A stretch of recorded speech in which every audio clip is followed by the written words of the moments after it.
Sir, अधिवेशनाच्या पार्श्वभूमीवर आज बैठकीचं आयोजन करण्यात आलं होतं. उद्धव ठाकरे साहेबांनी मार्गदर्शन केलं. काय झालं आजच्या बैठकीत जरा सांगा.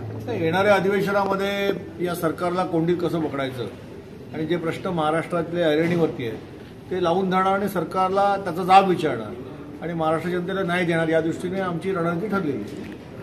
कोणते कोणते प्रश्न उपस्थित केले जातील त्याबद्दल थोडक्यात कोणते कोणते प्रश्न उद्या मांडले सध्या महाराष्ट्रामध्ये ऐरणीवर असलेले प्रश्न आहेत. शेतकऱ्यांचा प्रश्न आहे, कष्टकऱ्यांचा प्रश्न आहे, कायदा सुव्यवस्था प्रश्न आहे, ड्रग मोठ्या प्रमाणामध्ये ज्याचा फैलाव आहे, पुणे मुंबईसारख्या शहरामध्ये ज्या पद्धतीची परिस्थिती आहे, परीक्षेमध्ये ज्या पेपर फुटीचं वातावरण आहे, हे सगळं जे बघितलं तर हे सगळं विनाशाकडे नेणारं हे सरकार आहे आणि म्हणून याचा निषेधार्थ आणि जनतेला न्याय देण्यासाठी आम्ही आवाज उठवतो.